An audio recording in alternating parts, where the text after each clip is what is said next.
Bonjour à vous. Comme d'habitude, si cette vidéo vous a plu, un petit pouce, un abonnement, éventuellement un petit don, lien dans la description. Cela me permet de publier régulièrement si vous appréciez mon travail, bien sûr. Aussi, n'hésitez pas à partager mes vidéos afin que cette chaîne soit mieux connue. Donc là, c'est le point sur l'Ukraine du 11 janvier avec comme titre principal la contre-attaque ratée, va-t-on dire, de Kursk de la part des Ukrainiens, mais pouvant-il en être autrement? Bref, nous allons parler de ça.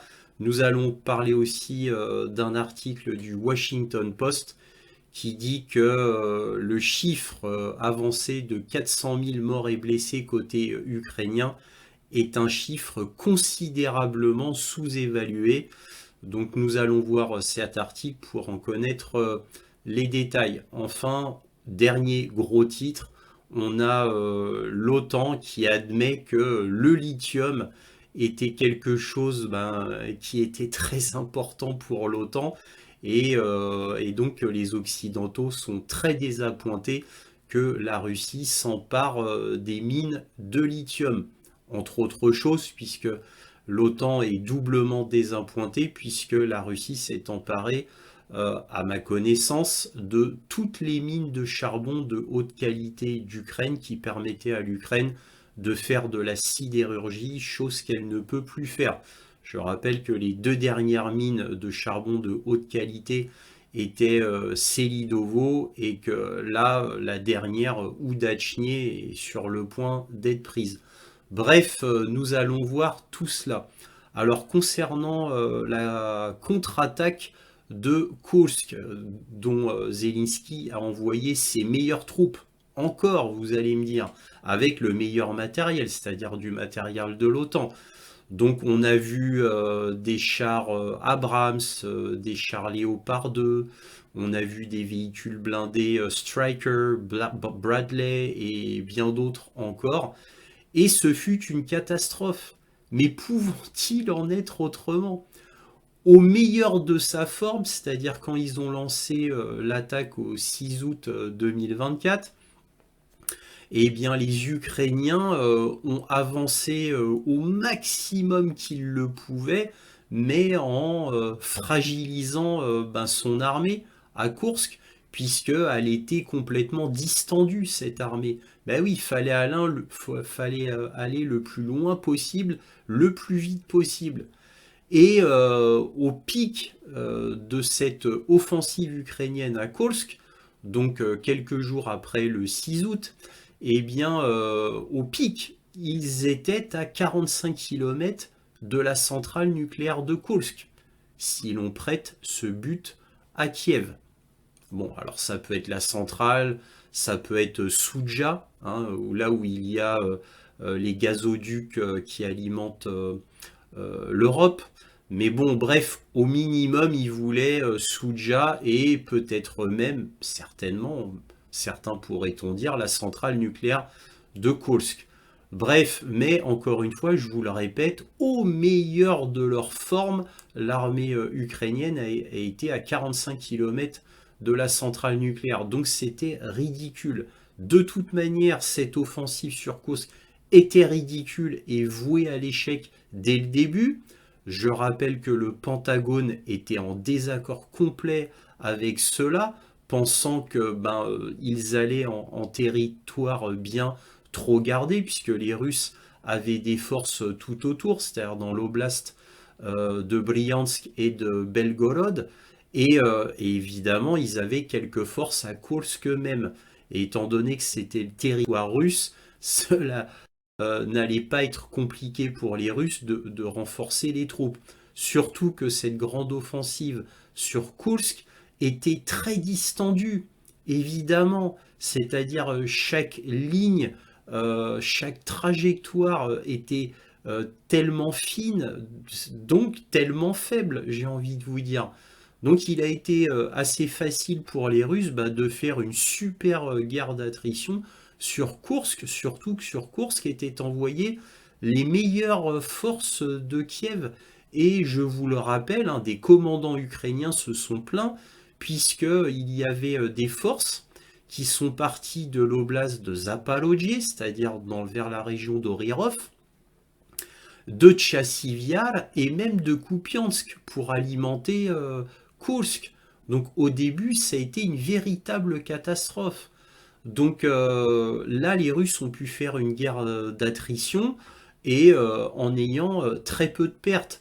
Et en fait, ça se passait tellement bien pour les Russes que l'OTAN a dû inventer l'histoire en panique des soldats nord-coréens, donc qui ont été lancés en premier lieu par la Corée du Sud, évidemment laquais des États-Unis, qui ont inventé complètement cette histoire, avec évidemment des fausses vidéos et des mensonges absolument énormes sur les 2300 nord-coréens à Vladivostok qui a été envoyé sur Kursk, et puis le Pentagone qui, quelques temps après, je dis bien quelques temps après, a dit qu'il y avait entre 11 000 et 13 000 soldats nord-coréens à Kursk.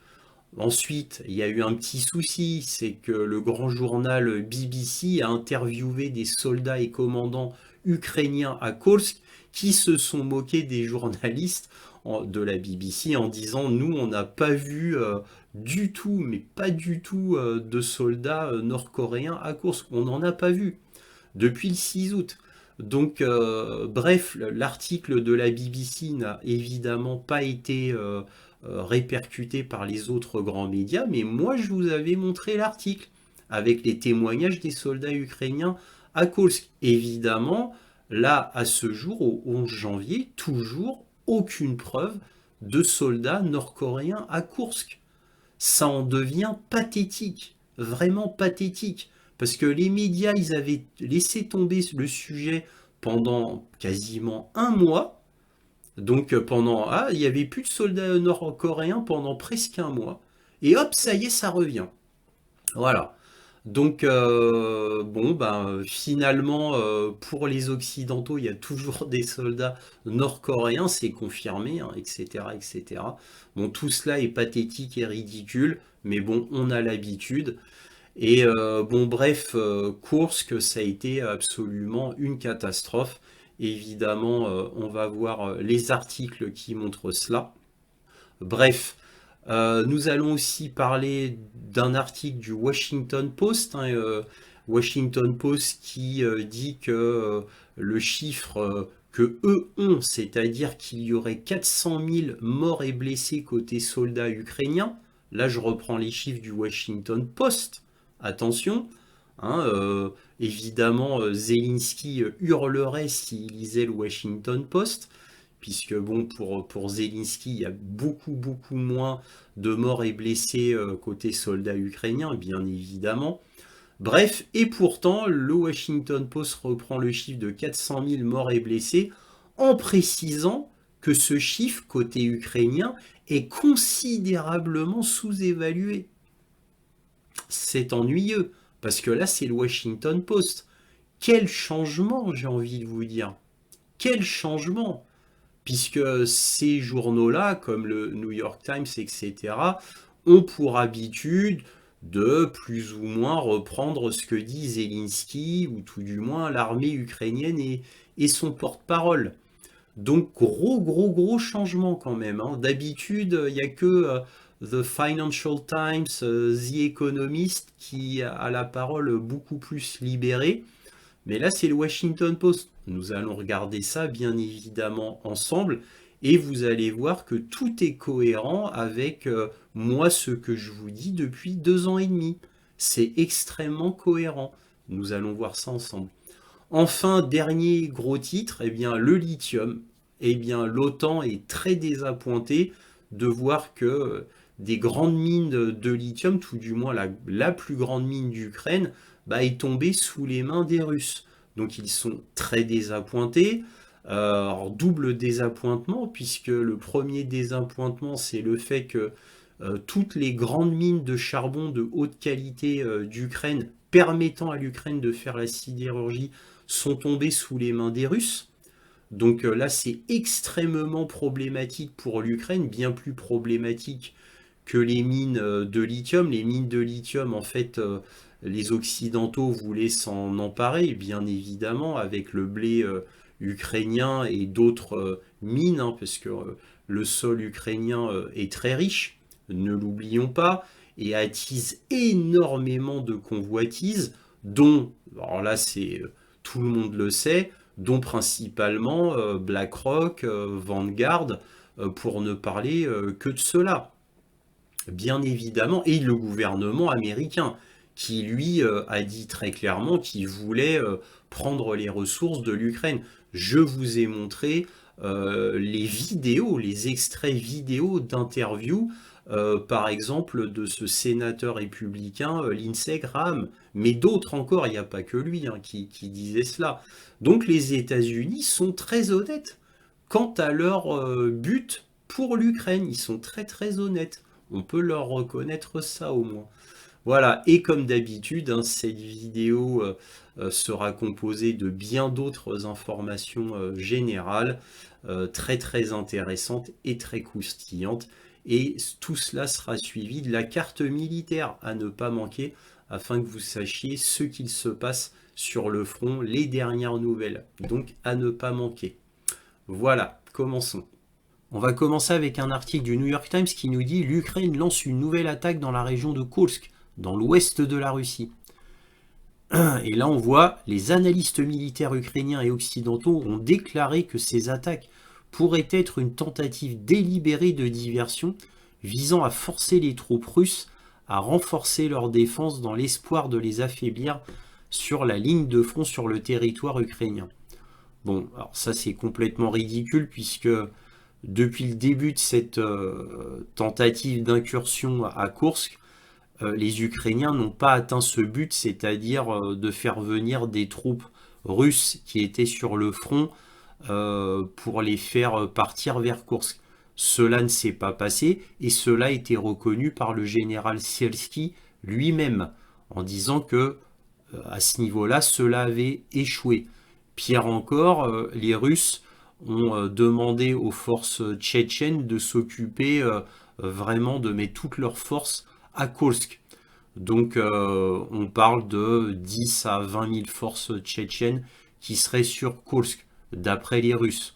Maintenant, moi, je ne peux pas confirmer cela, bien évidemment. Mais en tous les cas, le fait de dire que voilà, ça aurait pu prendre des forces russes sur le front, tout cela est ridicule.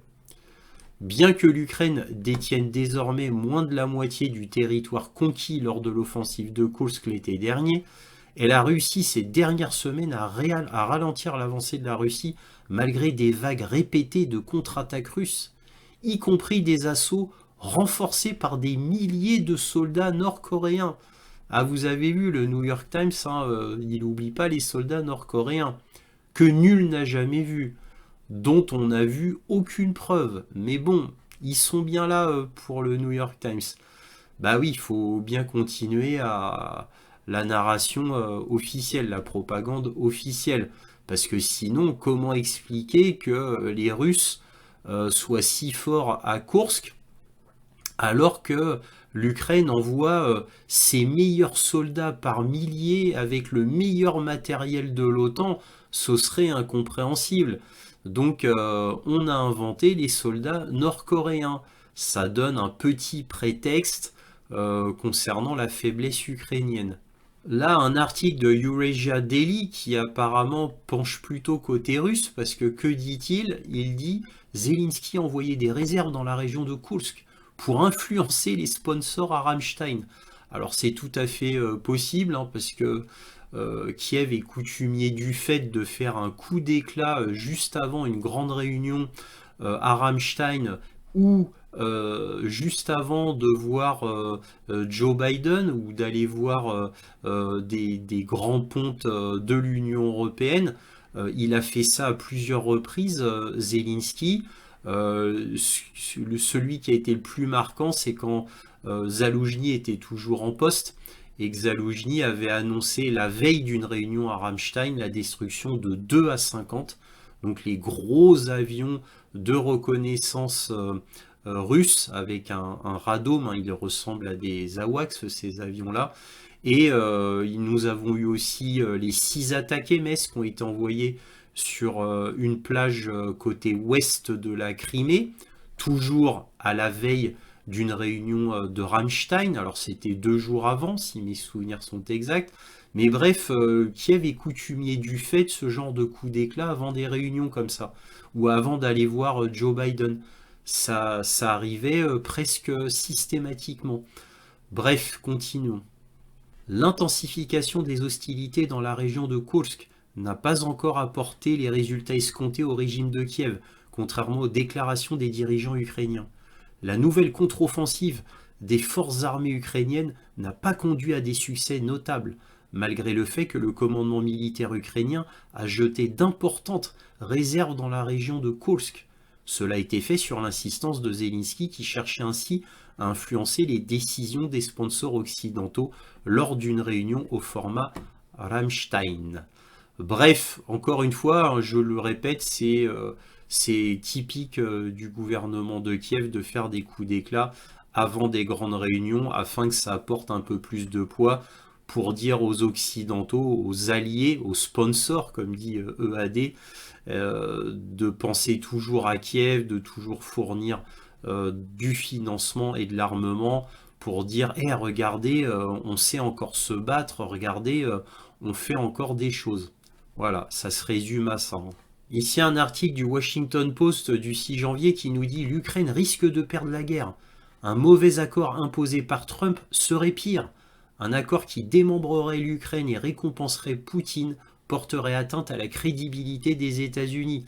Alors oui, je suis d'accord, hein, surtout que ce sont les États-Unis qui ont créé cette guerre en Ukraine en faisant leur coup d'État à Kiev en 2014 et qui ont ensuite roulé Vladimir Poutine dans la farine en créant les accords de Minsk 1 et 2 qu'ils n'ont jamais respectés. Hein. Je parle des États-Unis, de la France, de l'Allemagne et de l'Ukraine, bien entendu.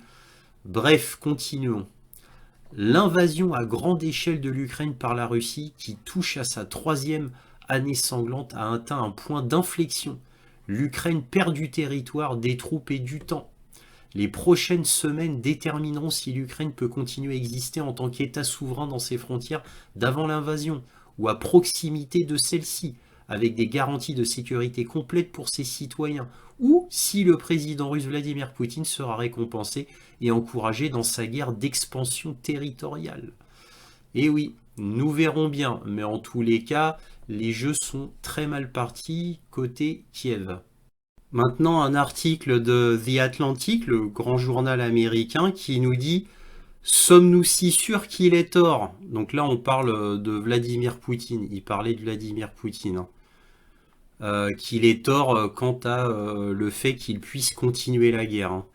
Les prédictions américaines sur l'incapacité de la Russie à résister aux sanctions paralysantes se sont-elles avérées exactes jusqu'à présent ? Les sanctions occidentales ont forcé les Russes à s'adapter et à s'ajuster, à trouver des solutions de contournement dans les domaines du commerce, du pétrole et du financement. Mais bien que ces ajustements aient été douloureux, ils ont été largement couronnés de succès. Le PIB russe a augmenté de plus de 3% en 2023 et devrait encore croître de plus de 3% en 2024, grâce à de lourdes dépenses militaires. Les projections du FMI pour 2025 sont plus basses, mais anticipent toujours une croissance positive. Poutine a resoviétisé l'économie. Il a imposé des contrôles du marché et des prix, exproprié des actifs privés et détourné l'attention vers la production militaire des besoins des consommateurs. Ce n'est peut-être pas une stratégie économique réussie à long terme, mais à long terme, nous sommes tous morts.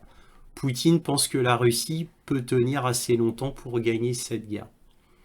Bref, nous verrons bien, mais c'est la première fois que là, ils admettent que il est possible que Poutine ait raison sur le fait qu'il peut continuer sa guerre, étant donné qu'il a pu contourner toutes les difficultés qui lui ont été mises sur son chemin vers la victoire. Ici un article du Washington Post du 4 janvier qui nous dit « Quand je suis arrivé dans l'armée, la situation était mauvaise. a déclaré Alexander, un fantassin de 27 ans de la 35e brigade. Mais maintenant, pour un nouveau venu, la situation est si mauvaise que je ne juge pas ceux qui désertent. Et oui, ça c'est résumé en une phrase, ça veut tout dire. Bien que l'ancien chef d'état-major de l'armée ukrainienne, le général Valery Zaloujny, ait appelé à mobiliser 500 000 hommes en 2024, le président Zelensky a rejeté ce chiffre, le jugeant trop élevé. Les responsables ukrainiens occidentaux estiment que Kiev a finalement enrôlé environ 200 000 personnes. Zelensky a également rejeté les suggestions de la Maison-Blanche visant à abaisser encore l'âge de la conscription à 18 ans. Vous voyez l'ingérence totale de la Maison-Blanche et du fait qu'ils n'ont cure de la vie ukrainienne. Ils n'en ont cure. C'est mourir jusqu'aux derniers Ukrainiens. Tant que vous affaiblissez un peu la Russie, nous, ça nous convient. Je ne vous donne pas de chiffres, mais c'est horrible, a déclaré Tara, commandant adjoint d'un bataillon qui combat près de Pakrovsk. Des gens sont appelés à se battre, mais malheureusement nous avons des pertes, et ces pertes doivent être compensées, et ce n'est vraiment pas suffisant. Alors bon, le commandant, la Tara, ne peut pas donner les chiffres parce que c'est horrible. Bah, c'est bien dommage, on aurait aimé connaître les vrais chiffres. Et là, comme ça, on aurait la vérité. Soyons honnêtes, la situation est pire aujourd'hui qu'au début de l'invasion à grande échelle, a déclaré Tara, 33 ans, capitaine et commandant de compagnie de la 35e brigade. Que pouvons-nous négocier maintenant? Nous ne pouvons qu'acquiescer et accepter leur demande, la demande des Russes. Et ce qu'ils exigeront sera évidemment quelque chose qui ne nous plaira pas. Bah oui, bien évidemment. Donc là, ce qui est intéressant, c'est de voir que ce capitaine et commandant connaît la vérité en réalité. Donc la personne sait très bien comment ça va se finir. C'est pour ça qu'elle dit nous ne pouvons qu'acquiescer et accepter les demandes des Russes. Donc la situation est très claire pour ce capitaine et commandant de compagnie. Voilà, c'était une évidence, mais c'est bien que cela soit dit directement dans le Washington Post par un vrai combattant. Donc ici un article de Military Watch Magazine, donc le site militaire américain, au 9 janvier, qui fait un petit point sur Kursk et qui nous dit les forces ukrainiennes à Kursk étant attaquées simultanément de plusieurs côtés, les pertes signalées sont devenues de plus en plus extrêmes. On va pas tout lire, mais bon, en gros, ils disent que c'est terrible à Kursk, notamment du fait des bombes planantes FAB. Donc, bien évidemment, ça, je vous en parle depuis très longtemps, depuis le début de l'opération ukrainienne à Kursk. Donc, pour ceux qui me suivent, rien de nouveau. Mais en tous les cas, là, ce qui est bien dans ce site, c'est que là, les pertes sont extrêmes côté ukrainien et ce qui confirme tout ce qui a été dit déjà dans les précédents articles, comme quoi les pertes sont, je cite, d'après Tara, le commandant et capitaine ukrainien, horribles. Donc voilà, tout est cohérent avec tout ce qu'on a vu précédemment. Pour en finir avec ce sujet, un dernier article qui vient de The New Statesman, donc un journal américain, qui nous dit « L'année à venir, la Russie est en passe de gagner la guerre en Ukraine. Comment en sommes-nous arrivés là ?» Donc, sauf événement inattendu, Vladimir Poutine est en passe de remporter la guerre en Ukraine. Ses troupes sont désormais à portée militaire de la ville de Pakrovsk, dans l'oblast ukrainien de Donetsk. Pakrovsk est un centre important pour l'armée ukrainienne. La bataille de Bakhmout, qui a coûté la vie à plusieurs milliers de soldats russes l'an dernier, n'avait aucun objectif militaire connu. Pakrovsk appartient à une autre catégorie. Sa capture représenterait le plus important exploit militaire de la Russie depuis le début de la guerre des tranchées, dans l'est de l'Ukraine. Si les troupes russes parviennent à capturer Pakrovsk, elles pourraient se diriger vers la prochaine cible, la ville industrielle de Kramatorsk, située à proximité. L'un de ses principaux actifs industriels est la nouvelle usine de construction de machines de Kramatorsk, qui produit des équipements miniers et des hauts fourneaux, mais aussi des équipements militaires comme des composants pour brise-glace et sous-marins. Alors oui, ça c'est vrai, comme je vous le dis depuis près d'un an maintenant, que je vous parle de Pakrovsk, en vous disant que c'est l'endroit le plus important du front, je vous le dis chaque semaine dans la carte militaire, je dis bien chaque semaine, je répète strictement la même chose quant à Pakrovsk. Par contre, bon, le journaliste étant ce qu'il est, bien sûr, il confond en relation avec Kramatorsk, il confond Pakrovsk avec Tchassivial. C'est Tchassivial qui est le grand verrou qui donne accès à Kramatorsk et non pas Pakrovsk. Mais bon, ce n'est pas un spécialiste et il est un petit peu confondu. Mais ce n'est pas grave. L'idée générale est bonne. Donc c'est exactement ça. C'est l'importance vitale de Pakrovsk. Et comme je vous l'ai dit la semaine dernière sur la carte militaire, si Pakrovsk tombe, eh bien pour moi, c'est le front entier qui tombera comme un château de cartes ensuite.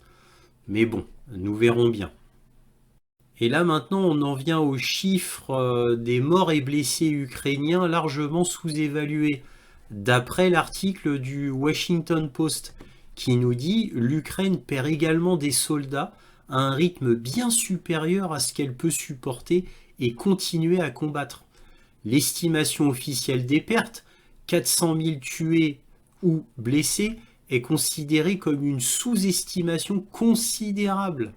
Des milliers de soldats ukrainiens épuisés désertent les lignes de front. Ce n'est que l'année dernière que l'Ukraine a commencé à enrôler des hommes de 25 ans et plus. L'âge précédent était de 27 ans.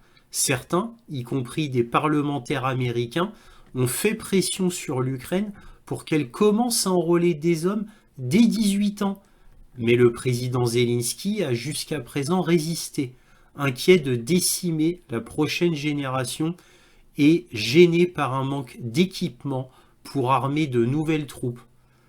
Donc là, vous voyez cette estimation largement sous-estimée, c'est-à-dire les 400 000 tués ou blessés ukrainiens, eh bien le fait que le Washington Post dise ça, c'est-à-dire qu'il y a une sous-estimation considérable, eh bien c'est toujours, on en revient toujours à la même chose, en cohérence complète avec les articles qu'on a vus. C'est-à-dire que les chiffres sont horribles, hein, d'après un commandant ukrainien, que les pertes sont absolument immenses, que l'on doive maintenant faire appel aux jeunes hommes dès 18 ans, tellement il manque d'hommes pour combattre. Donc évidemment, si on en arrive à passer de 25 ans à 18 ans pour la mobilisation, imaginez-vous la situation plus que critique de l'Ukraine pour en arriver à cette demande draconienne, pour ne pas dire cruelle, et absolument sans respect aucun pour le peuple ukrainien. C'est jusqu'aux derniers Ukrainiens. Tout cela pour affaiblir les Russes, comme je ne cesse de le répéter. C'est véritablement scandaleux et honteux qu'un pays extérieur, en l'occurrence les États-Unis, demande ça à l'Ukraine et que l'Ukraine ne s'insurge pas contre une telle demande. Là, Zelensky, lui, il dit juste non, non, pas pour l'instant. Mais c'est tout. Donc, il ne s'est pas insurgé que les États-Unis lui fassent cette demande. Il a juste simplement refusé.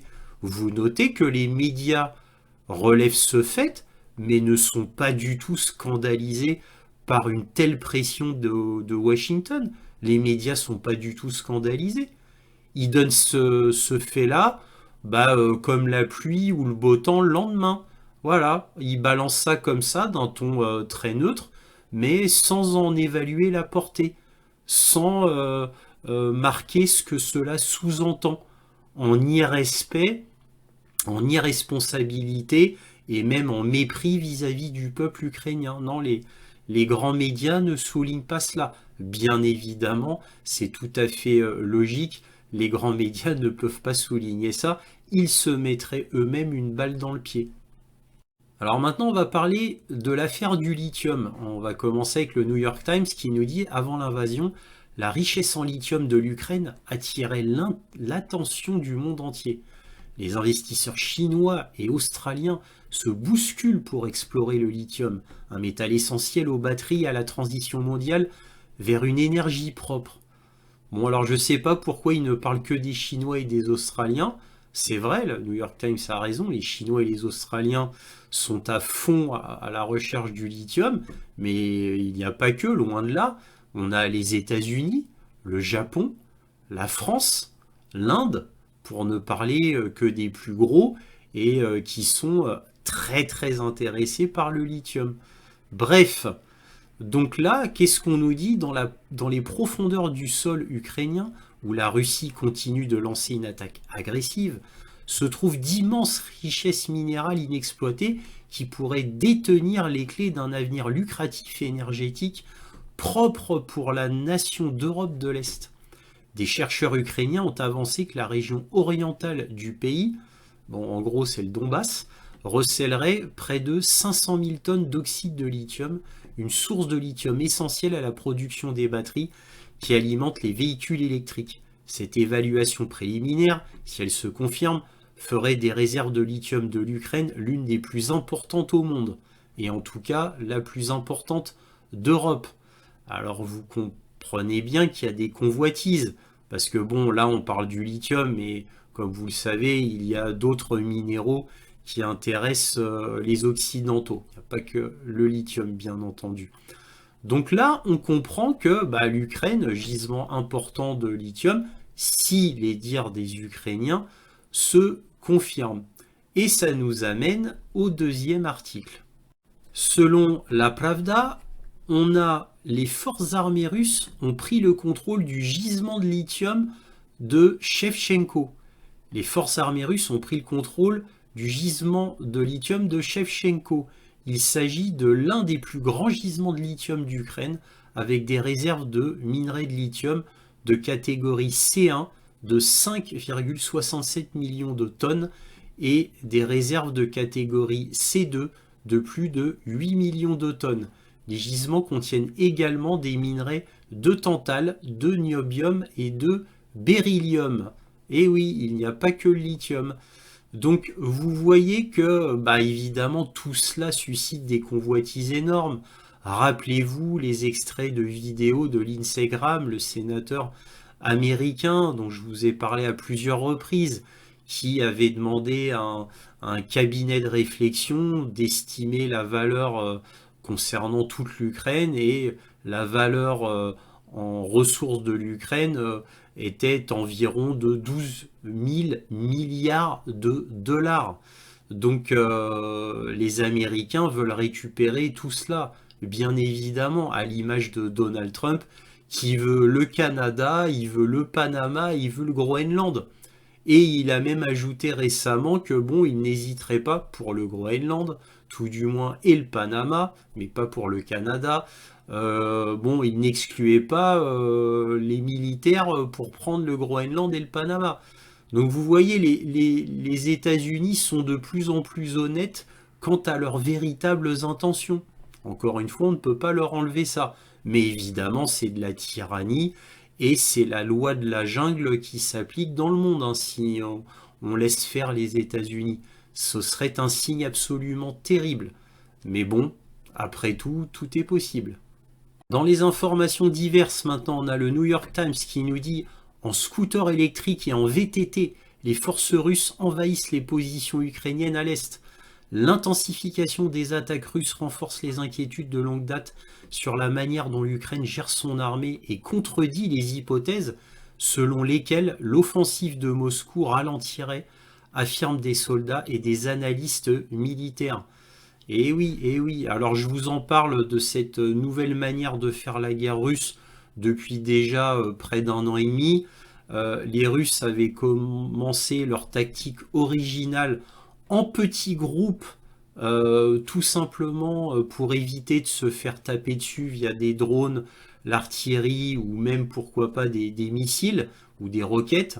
Donc c'était la ruse, c'est-à-dire diviser pour mieux régner, entre guillemets, un côté tactique, c'est-à-dire des petits groupes de 10 ou 20 personnes, voire même moins, voire 4 ou 5. Et au début, ils ont commencé avec des motocross et des quads. Souvenez-vous-en. Ils ont fait ça quelques mois et maintenant, ben, ils innovent. Maintenant, ils utilisent des scooters électriques et en VTT. Alors pourquoi ils utilisent maintenant des scooters électriques et VTT, VTT électrique aussi, hein, bien sûr. Eh bien, c'est pour le silence. C'est pour éviter qu'on les entende de loin, parce que ça, c'était le problème des quads et des motocross, c'est que ça s'entend de très très très loin. Donc là, ils ajoutent à la tactique, eh bien, ils ajoutent le silence. Donc évidemment, ça les rend encore plus redoutables qu'avant. C'est pour ça que les Ukrainiens sont encore plus inquiets qu'avant, parce que maintenant les attaques que j'allais dire sont silencieuses, mais il ne faut pas généraliser, hein. Tous les soldats russes n'ont pas des scooters électriques ou des VTT électriques, hein. Mais bon, voilà, ça commence à se généraliser, une nouvelle tactique, une nouvelle adaptation russe pour être encore plus redoutable sur le front. Donc ça n'arrive pas souvent, mais là, l'Ukraine a réussi un beau coup. L'Ukraine porte un coup dur à la flotte de bombardiers stratégiques russes. Un important dépôt de carburant en flammes. C'était au 9 janvier. Donc là, ils ont réussi un bon coup, là, les Ukrainiens. Le 8 janvier, une attaque de drone ukrainien à longue portée a ciblé avec succès le dépôt de carburant Combinat Crystal près de la principale installation opérationnelle de la flotte de bombardiers stratégiques russes, la base aérienne d'Engels, déclenchant un incendie à grande échelle qui a englouti une grande partie des réservoirs de stockage associés à l'installation. L'attaque aurait détruit les réserves de carburant d'aviation spécialisées à haute densité T8V utilisées par les bombardiers Tu-60, basés dans l'installation, qui est produit par un processus de raffinage complexe sur un petit nombre d'emplacements seulement en Russie. Le Tu-60 est de plus en plus utilisé pour la dissuasion nucléaire intercontinentale ainsi que pour des rôles de frappe tactique, la production de l'avion devant faire passer la flotte de sa taille actuelle d'un peu plus de 20 appareils à une flotte de 70.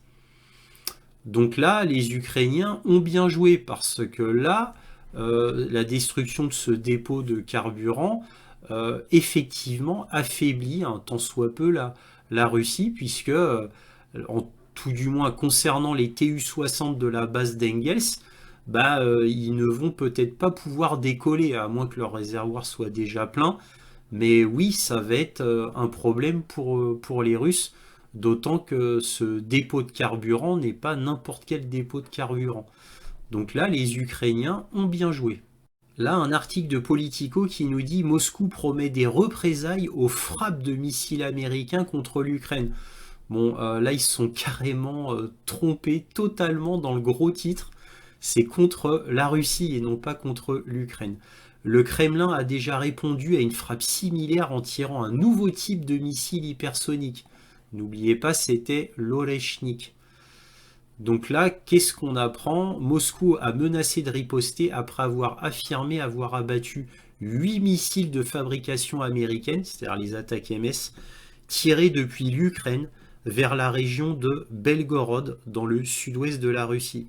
Ces actions du régime de Kiev, soutenues par des partisans occidentaux, seront suivies de représailles, a déclaré samedi le ministère russe de la Défense dans un communiqué sur Telegram, sans préciser quelles contre-mesures il comptait rendre. L'Ukraine n'a pas commenté cette frappe. Voilà, donc là, le Kremlin considère l'utilisation de ces missiles attaques MS à longue portée fournis à Kiev par les États-Unis et pouvant atteindre des cibles à 300 km de distance. Bref, donc Moscou promet des représailles. Nous allons voir quelles représailles concernant ces 8 missiles attaques MS qui ont été tirés sur Belgorod. Nous verrons bien. Alors là, une bonne nouvelle pour la Russie. Donc là, Military Watch Magazine qui nous dit la Russie déploie à grande échelle des systèmes de défense aérienne S-500 pour sécuriser la Crimée. Les forces armées russes ont déployé leur seul régiment de système de défense aérienne longue portée S-500 pour protéger le pont du détroit de Kertch reliant la péninsule de Crimée au continent russe, reflétant les inquiétudes de Moscou selon lesquelles l'Ukraine et ses soutiens occidentaux pourraient chercher à la cibler alors qu'ils intensifient leurs frappes plus profondément en Russie. Les rapports sur ce développement font suite à la confirmation fin décembre que les forces armées avaient formé leur premier régiment complet équipé de systèmes de défense aérien longue portée S-500, marquant une étape importante dans les plans de déploiement de ces systèmes à travers le pays.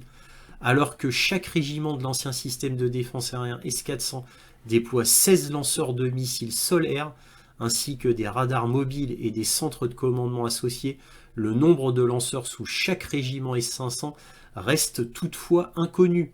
Le S-500 est entré en service en 2021, après plus d'une demi-décennie de retard, et fournit une couche supplémentaire au réseau de défense aérien russe, au-dessus des systèmes S-300 V4. Le V4, c'est la dernière itération du S-300, la dernière mise à jour, et les S-400, mais en dessous de l'A-235. Alors l'A-235, c'est l'équivalent russe du système THAAD pour les gros missiles ICBM, les gros missiles nucléaires stratégiques. Donc reste en dessous de l'A-235 qui protège Moscou des frappes ICBM. Il s'agit du premier système de missiles sol-air mobile au monde doté de capacités anti-satellites et anti-ICBM. Il est apprécié pour ses puissants capteurs facilitant des portées de détection de 800 km, sa portée d'engagement inégalée de 600 km et sa capacité à intercepter des cibles à des vitesses hypersoniques élevées. Alors, faut savoir que le S-500, ça fait des années et des années qu'on en parle, mais bon, on ne voyait que des prototypes. Là, il a été déployé vraiment en mode opérationnel en Crimée et en nombre. Et il faut savoir que le S-500, c'est l'évolution du S-400, tout simplement. C'est la dernière version du S-400, si vous voulez. C'est le système le plus évolué en système antiaérien concernant la Russie. Ici un article de TASS du 9 janvier qui nous dit les hauts gradés britanniques annoncent leur intention de livrer 30 000 drones à l'armée ukrainienne avec l'aide de la Lettonie. Moi je trouve ça vraiment ridicule. L'armée britannique est complètement à l'os, tellement c'est catastrophique. Et pourtant, malgré un énorme problème de financement, eh bien l'armée britannique veut livrer 30 000 drones. Combien d'argent ça va coûter? N'ont-ils pas des ressources à donner ailleurs qu'à l'Ukraine? Ben non, ils continuent, ils s'entêtent.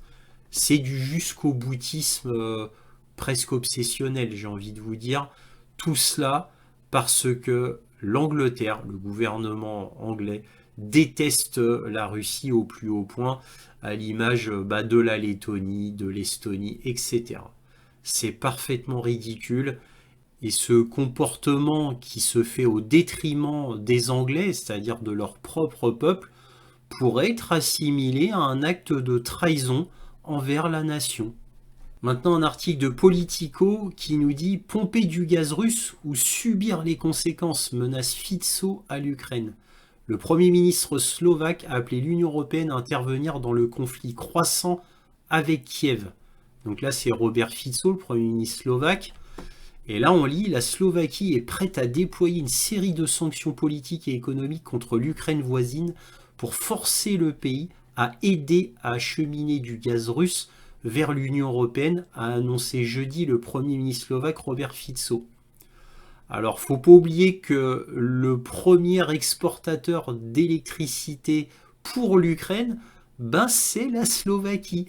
Donc, si la Slovaquie donne plus d'électricité à l'Ukraine, l'Ukraine qui est déjà en crise énergétique extrême, eh bien, elle va être encore plus mal qu'avant. Certes, on a la Pologne qui a dit qu'elle aiderait au niveau électrique l'Ukraine, mais à son petit niveau. Évidemment, la Pologne ne remplacera pas la Slovaquie pour aider en électricité l'Ukraine, ni même les autres pays. Alors, ils vont aider, mais ça ne remplacera pas tout ce que donnait la Slovaquie. Donc là, c'est quand même dur pour l'Ukraine si l'Ukraine s'entête. Mais l'Ukraine va s'entêter, bien évidemment. Là, je pense que Robert Fico, malgré les menaces, parce qu'il menace de ne plus donner d'électricité à l'Ukraine, mais aussi de ne plus donner d'argent, d'aide aux Ukrainiens en Slovaquie. Ils sont très très nombreux en Slovaquie. Donc il dit en plus qu'il n'aidera plus les réfugiés ukrainiens en son pays. Et Zelensky, qui lui n'a que faire du sort de son peuple, hein, puisque le fait qu'il ait pris cette décision d'arrêter entièrement le gaz russe en Ukraine fait que l'Ukraine est maintenant plus bas que terre, j'ai envie de vous dire. Eh bien, le fait que Fico dise, eh bien, en plus, je te donne plus d'électricité, alors que c'était moi qui te donnais le plus d'électricité de toute l'Europe, eh bien, je ne vais plus rien te donner. Et est-ce que vous pensez que ça va infléchir Zelensky? Que nenni! Zelensky, lui, il n'a que faire des menaces de Fico. Il dira tout simplement, bah, c'est pas grave, c'est pas grave. L'Union européenne va se débrouiller. Voilà, c'est comme ça que raisonne Zelensky. Donc, disais-je, l'Ukraine était déjà plus bas que terre. Maintenant, on lui interdit le gaz russe, dont elle avait absolument besoin, et on ajoute par-dessus cela, toujours grâce à Zelensky, eh bien le fait que Zelensky va refuser les menaces de Fico, et donc en plus Fico, bon, s'il va jusqu'au bout de ses idées, va arrêter l'électricité slovaque pour l'Ukraine. Donc l'Ukraine va être en crise énergétique encore beaucoup plus grande qu'avant. Voilà, et donc l'Ukraine qui était plus bas que terre, bah là avait été obligée de creuser, si vous voyez ce que je veux dire. Donc là, l'Ukraine sera complètement à plat. Et c'est pas les pauvres aides proposées par la Pologne, par exemple, en électricité, qui va résoudre tout ce que donnait la Slovaquie. Bref, donc tout ça va être très très très difficile pour l'Ukraine et malheureusement surtout pour le peuple ukrainien qui souffre déjà bien assez. Là, on a Associated Press qui nous dit Zelensky est prêt à ce que les troupes occidentales assurent la sécurité en vue de mettre fin à la guerre en Ukraine. C'est très drôle hein, à lire. Alors oui, oui, effectivement, là, on a le président Zelensky a déclaré lundi qu'il était ouvert au déploiement potentiel de troupes occidentales en Ukraine pour garantir la sécurité du pays dans le cadre d'un vaste effort visant à mettre fin à la guerre de près de 3 ans avec la Russie. Bien évidemment, franchir la vraie ligne rouge donnée explicitement par Vladimir Poutine, c'est-à-dire si vous envoyez des troupes étrangères en Ukraine, bah, je serai en guerre avec celui qui a envoyé ses troupes en Ukraine. Vraie ligne rouge qui a été, pour une fois, là, vraiment dévoilée par la Russie. Bah, bien sûr que c'est une excellente idée. En faisant ça, bien sûr, il n'y aura aucune escalade. Vladimir Poutine, il va dire « Oh là, j'ai peur, il y a des troupes étrangères, cette fois non déguisées, mais officielles en Ukraine. Ouh là là, ah bah là j'arrête, hein, j'enlève toutes mes troupes d'Ukraine, je m'en vais. » Non mais, sérieusement, Zelensky, non mais, il est pathétique ce gars-là. Il est pathétique. Si c'est vraiment lui qui a eu cette idée, et non pas les idées de Washington qu'on lui a dit de dire, parce que bon, ça reste quand même une marionnette, Zelensky, hein. Eh bien, c'est pathétique. C'est pathétique. Donc, que dire à cela, quoi? C'est tellement grotesque et absurde que je ne sais que dire. Par contre, il est bon de refaire un petit historique. Zelensky, c'est pas la première fois qu'il demande ça. Lui, il n'a cessé depuis plus de 2 ans de faire des escalades dans l'espérance que l'OTAN intervienne directement sur le sol ukrainien. Et oui, ça c'était le plus grand espoir de Zelensky. Ça ne s'est pas fait. Le premier à avoir acquiescé à l'idée de Zelensky, c'était Macron. Macron a dit, ah bah tiens, je vais peut-être envoyer des troupes françaises en Ukraine, et Macron s'était retrouvé tout seul. Tout seul. Même la Pologne avait refusé à l'époque. Ensuite, Macron, il a insisté. Alors, des mois et des mois plus tard, Macron il a été voir Keir Starmer pour lui proposer à nouveau cette idée, mais cette fois le faire à deux. Et Keir Starmer il a dit à Macron non, non, j'enverrai pas de troupes, même si quand même un Keir Starmer au début il était chaud puisqu'il avait fait des plans précis avec la France justement pour envoyer des troupes en Ukraine. Mais au dernier moment, Keir Starmer il a dit non, final, je n'enverrai pas de troupes anglaises en Ukraine. Et là, Macron, encore une fois, il s'était retrouvé tout seul. Bref, que dire en conclusion à part pauvre Zelensky. Là, un article de DPA International qui nous dit Poutine veut retirer 2 pétroliers échoués du détroit de Kerch. Effectivement, il y a eu un accident assez grave écologique avec 2 pétroliers en mauvais état russes qui ont eu un accident. Le président Poutine a demandé que 2 pétroliers accidentés soient retirés du détroit de Kerch pour empêcher une marée noire de se propager davantage. Lors d'une réunion du gouvernement jeudi, Poutine a déclaré que des plans pour sortir les pétroliers endommagés du détroit devaient être mis en place immédiatement et que le financement et la formation de spécialistes appropriés devaient être assurés. Donc là, comme il le disait ici, c'est un défi pour les Criméens. Donc il y a déjà 20 000 Criméens volontaires qui sont en train de nettoyer la plage, l'eau, etc. pour enlever les boulettes de mazout et autres qui se sont formées. Donc effectivement, bah, écologiquement, c'est un problème, puisque si je me souviens bien, il y a voilà, 2400 tonnes de pétrole lourd qui se sont répandues. 2400 tonnes, c'est quand même énorme. Donc, ben voilà, donc effectivement, ça devait bien arriver, puisque là, c'est vrai que la flotte, entre guillemets, fantôme, c'est comme ça qu'on l'appelle en Occident, des pétroliers russes, bah, qui doivent forcément être d'extrême occasion, pourrait-on dire, eh bien, peuvent effectivement avoir un potentiel danger écologique qui est en permanence présent.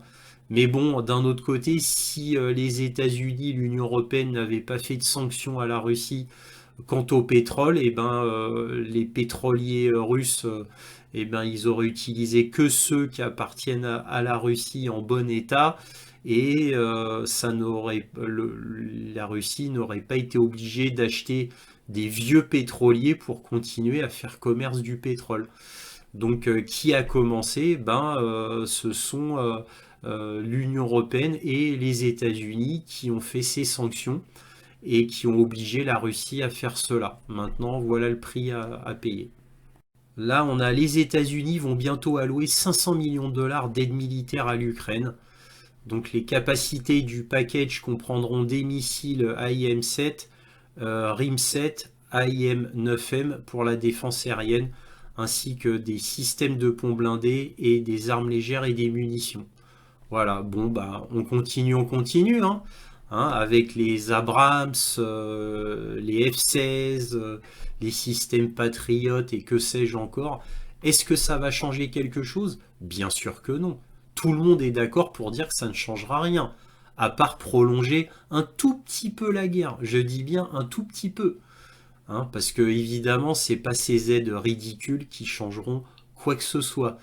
Vraiment, encore une fois, on est dans le jusqu'au boutisme, au mépris de la vie des Ukrainiens, puisque en attendant, bah, c'est des Ukrainiens qui meurent, et puis accessoirement aussi des Russes qui meurent quand même, aussi, hein, on meurt des deux côtés.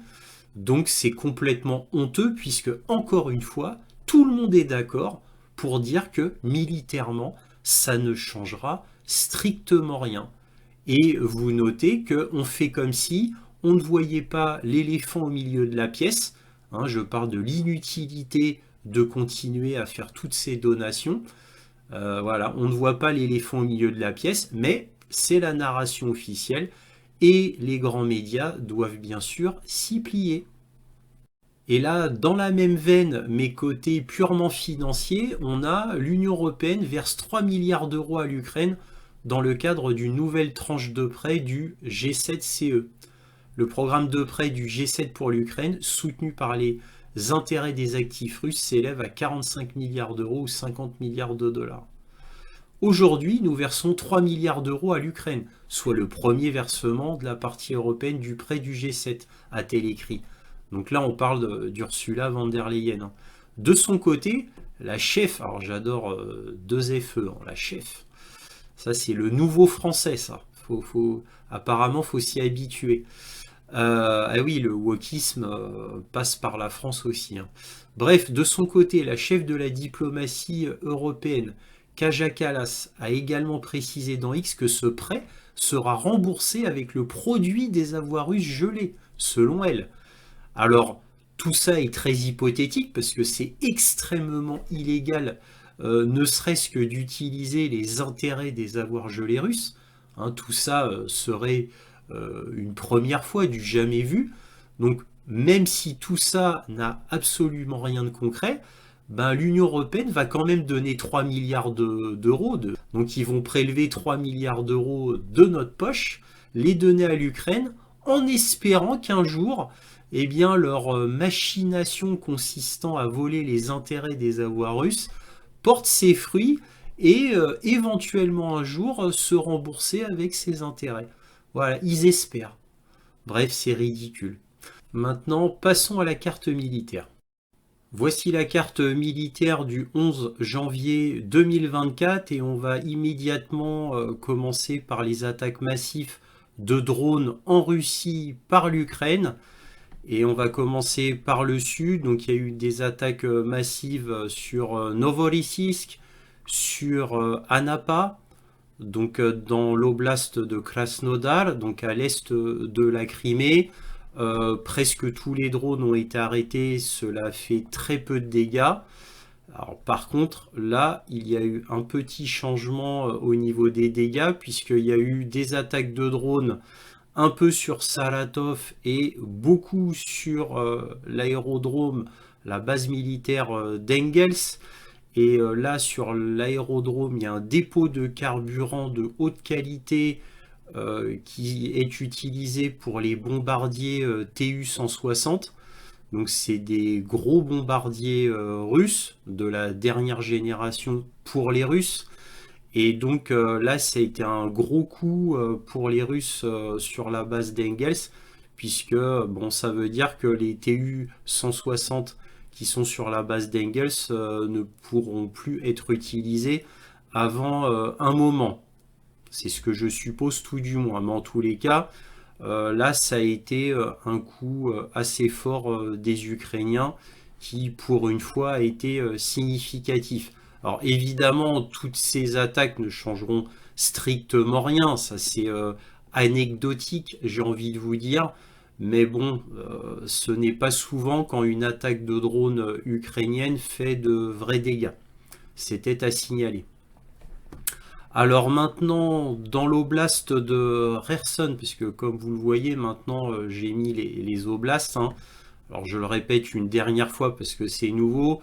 Là, c'est l'oblast de Kherson, l'oblast de Zaporojye, l'oblast de Donetsk et l'oblast de Lugansk. Voilà. Alors, dans l'oblast de Kherson, il ne s'est rien passé. Les Russes sont plutôt sur la défensive et continuent de nettoyer les petits îlots. C'est une tâche très fastidieuse pour les Russes. Surtout que bon, bah, les Ukrainiens, ils envoient quand même régulièrement des troupes, mais de manière peu massive. C'est quand même à préciser. Alors là, il y a eu une attaque russe sur une usine importante de drones et d'armements divers dans la ville même de Zaporojye, donc une usine assez importante qui a été détruite.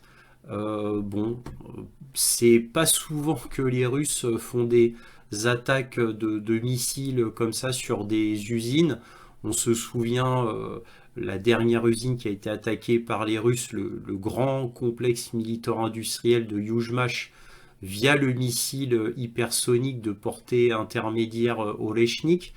Donc là, bah là, ils ont envoyé un missile, je ne sais pas lequel, apparemment ce sera un Iskander M, mais je ne peux pas le confirmer, sur une usine importante de Zaporojye d'armement. Alors là, comme d'habitude, hein, beaucoup d'avancées dans la zone de Donetsk. Et comme on parle de la zone de Donetsk, je vais immédiatement tout d'abord parler des frappes ukrainiennes. Donc les Ukrainiens ont continué là, à bombarder Donetsk, ça a repris, mais aussi Gorlivka. Alors comment ils ont fait? Parce qu'ils ne peuvent plus via des obus. Eh bien, ils ont envoyé des roquettes lancées par des HIMARS. Voilà.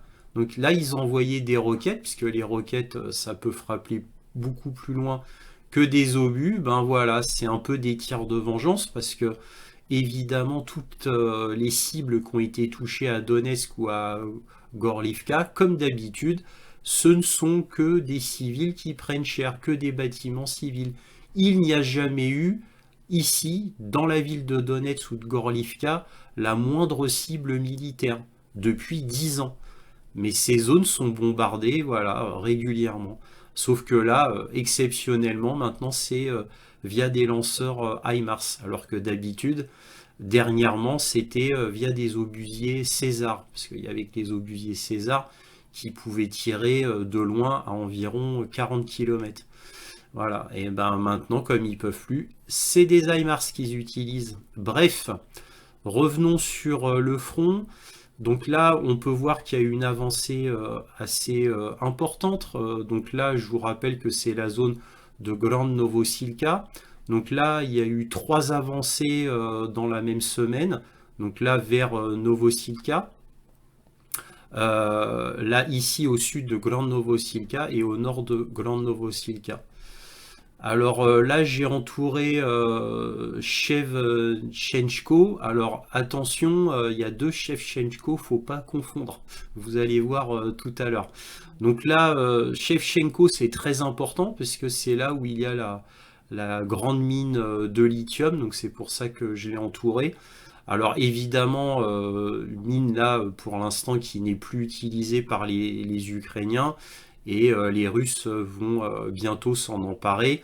Alors c'est pas la seule mine de lithium qu'il y a en Ukraine, hein, il y en a bien d'autres, mais en tous les cas, apparemment celle-là serait une des plus importantes, si ce n'est la plus importante. C'est pour ça que je l'ai entouré de rouge. Plus au nord, donc là les Russes ont avancé suite à la prise de Kourakovier, qui a été un événement.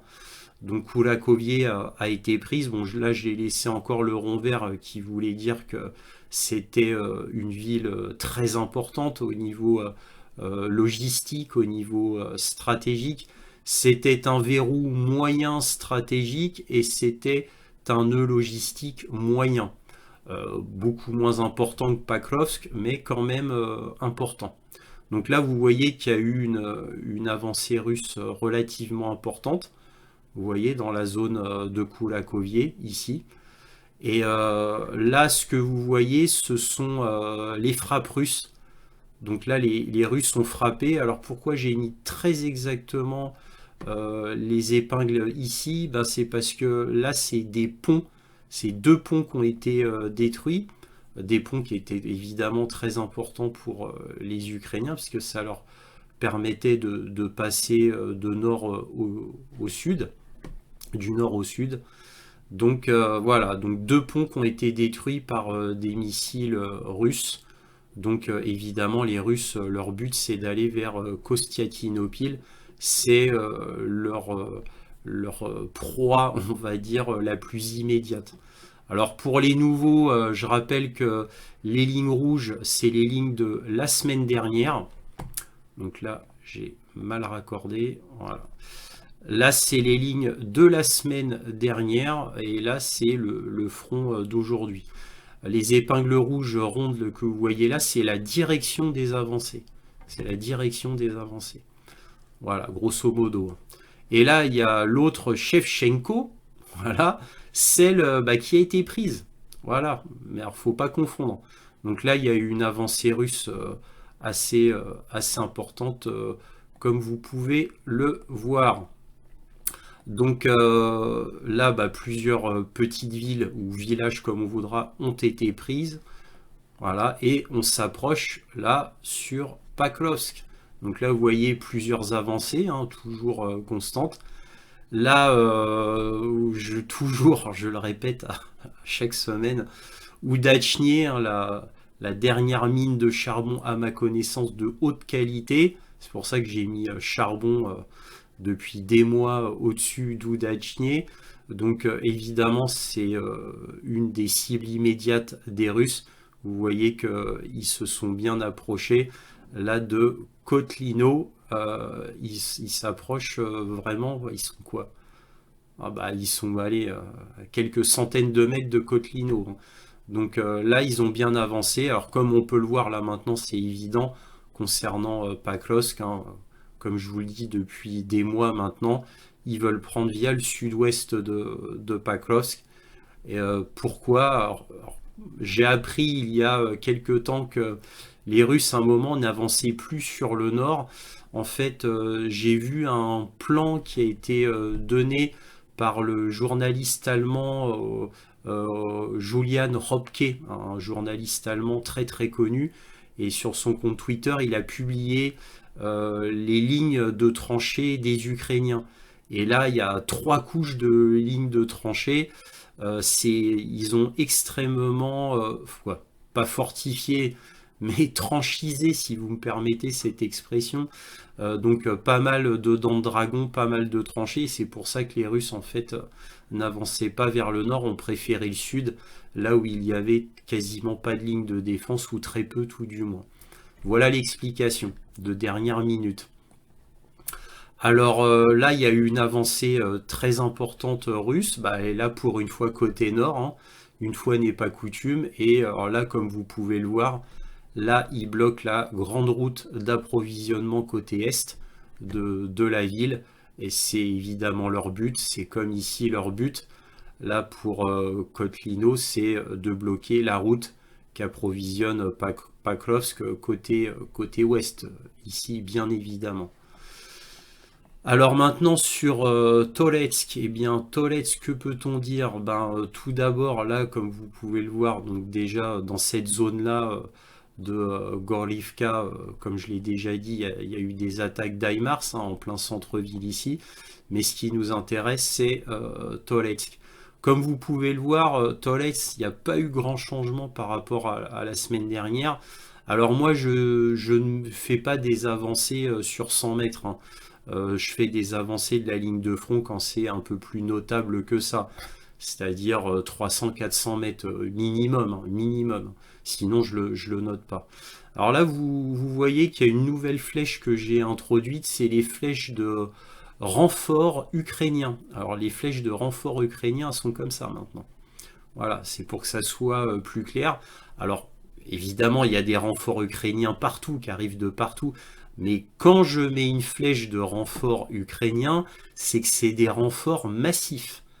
Donc là, vous pouvez voir que là, pour Toretsk, eh bien, comme Toretsk va être prise, hein, parce que là, elle est prise, elle est à quoi?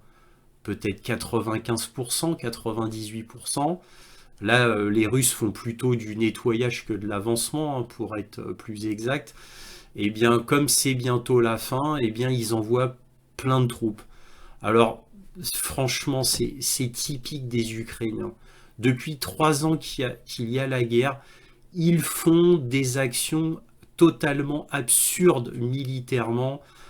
C'est comme Kursk, ça n'a strictement aucun sens. C'est comme s'il y avait un adolescent aux manettes depuis 3 ans, hein. En gros, pour l'Ukraine, c'est vraiment affligeant et pathétique. Toutes les décisions que prennent les Ukrainiens sont tout absurdes. Je parle sur le front, hein. Je ne me souviens pas d'une action intelligente qui a été fructueuse. Je ne m'en souviens pas. Ça existe peut-être, hein, mais je ne m'en souviens pas. Alors évidemment, on peut me rétorquer, mais oui, mais quand les Ukrainiens, tout d'un coup, ont pris un gros morceau sur Kharkov et sur Kherson. Mais oui, mais le problème, c'est que c'est pas suite à une offensive ukrainienne. Quand ils ont pris le gros morceau il y a 1 an et demi à peu près sur Kharkov et Kherson, c'était suite, quoi, 1 an et demi, 2 ans même, maintenant bientôt, c'était suite à une retraite des Russes, une retraite massive des Russes, justement pour éviter que les hommes se fassent massacrer suite à une force plus forte, parce que eux, ils étaient en très petit nombre à cette époque-là, dans ces zones-là. Voilà, donc je tenais à préciser, il y a jamais eu d'attaque, d'offensive ukrainienne qui s'est terminée par un succès. Je n'en ai jamais connu, et à ma connaissance, il n'y a jamais eu aucune exception. Et oui, c'est affligeant à ce point-là. Bref, on continue. Donc là, sur Tchassivial, il y a eu des avancées, bon, pas énormes, mais des avancées quand même. Mais pour Tchassivial, vous vous souvenez, pendant des mois et des mois, Tchassivial, ça bougeait pas, hein. Ça bougeait pas, hein.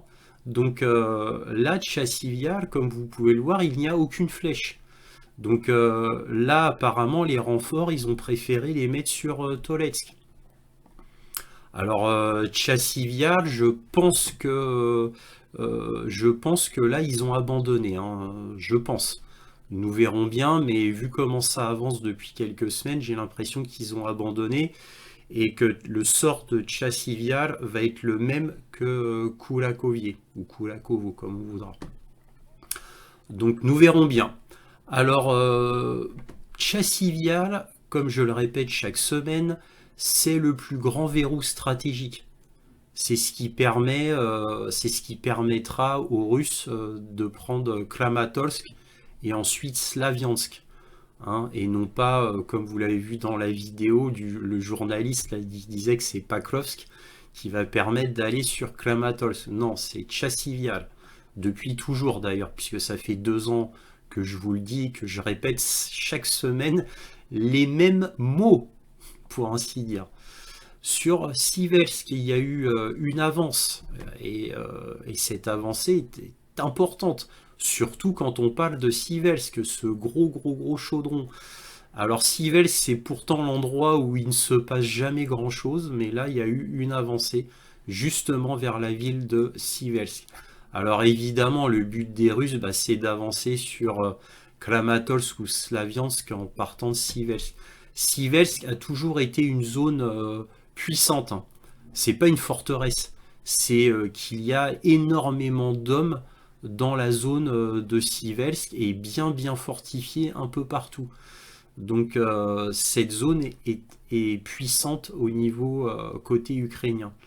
Là, il y a eu une avancée vers Krasny Liman. Comme vous pouvez le voir, les Russes bah, ont pu ici s'adosser à la rivière Oskol. Et donc là, sur Ivanivka, ils ont avancé, ils ont consolidé la rive ouest de cette retenue d'eau, très grande retenue d'eau ici. Et ils vont prendre Krasny Liman par le nord et par l'est. Comme vous pouvez le voir, ça c'est les flèches tactiques des avancées russes, hein. C'est leur intention, tout du moins c'est ce que moi je suppose. Donc plus au nord, donc là ils ont fait une avancée aussi, vraiment dans la longueur, comme on peut le voir ici. Là, ils ont fait aussi une grosse avancée, vraiment grosse avancée.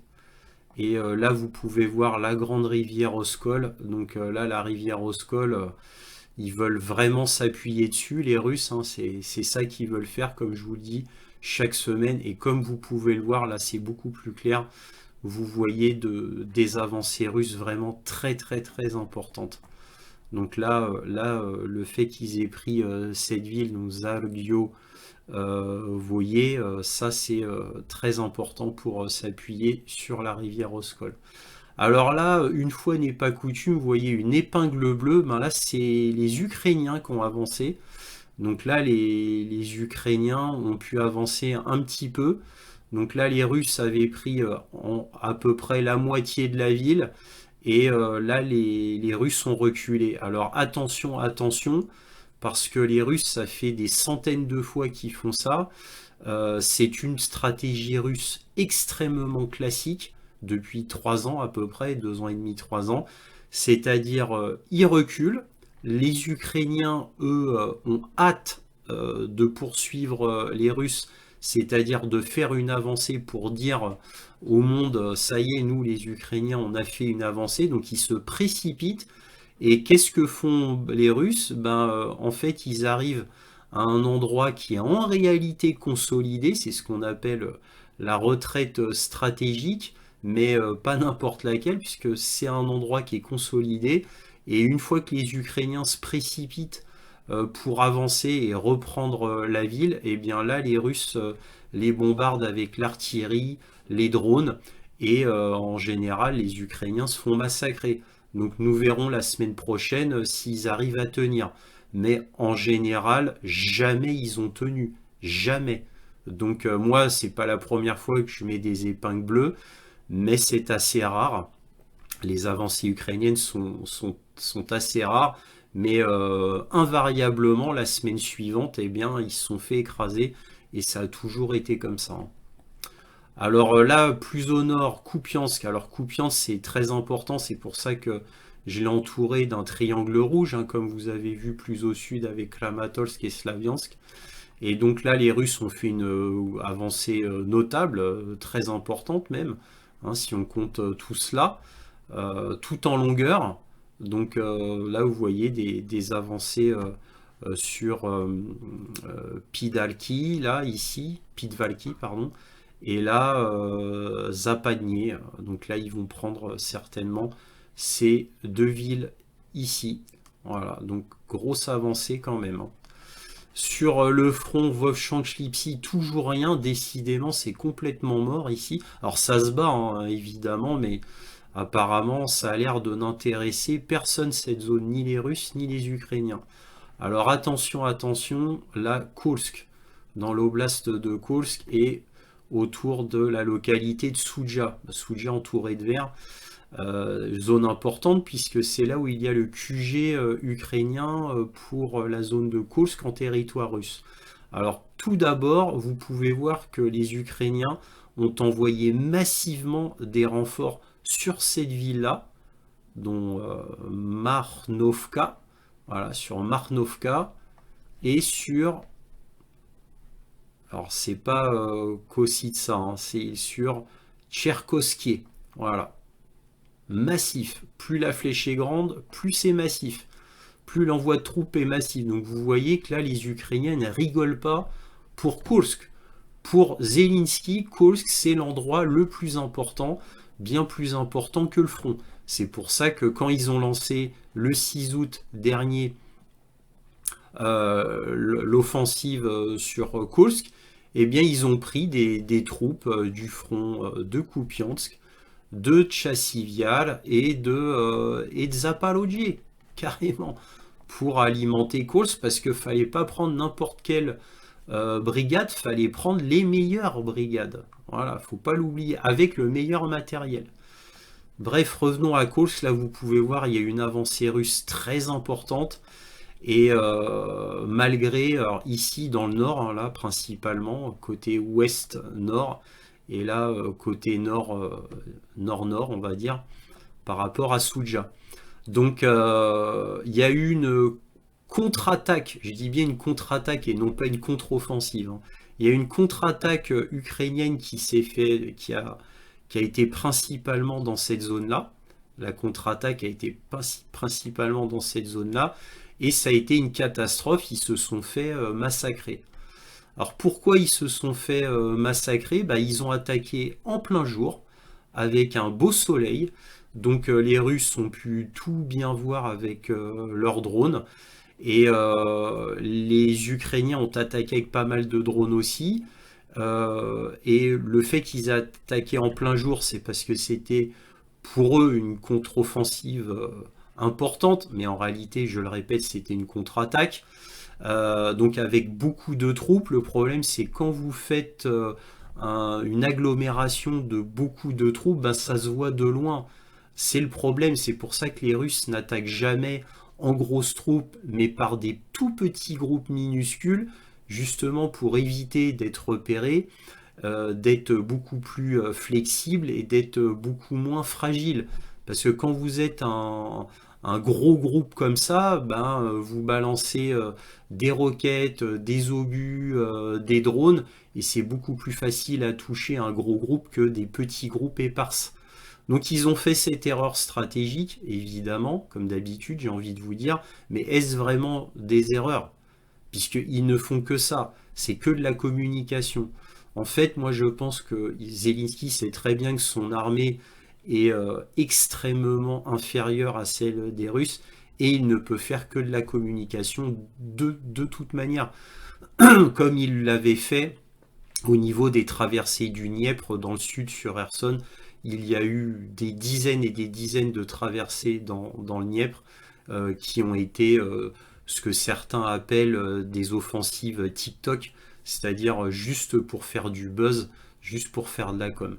Et comme par hasard, cette contre-attaque ukrainienne s'est faite au moment où le général Kellogg voulait avoir un rendez-vous avec Zelensky, et ça s'est fait aussi juste au moment, peu avant la réunion de Rammstein, de toutes les forces de l'Occident pour savoir comment aider l'Ukraine.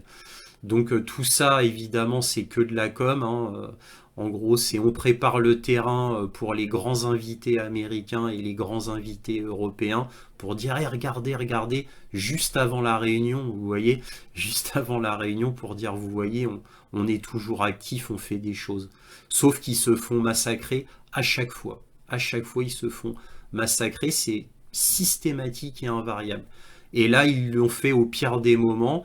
Donc les Russes en ont profité, surtout que dans la zone de Kursk, les Russes attaquent surtout avec des drones à fibre optique qui ne peuvent pas être brouillés électroniquement.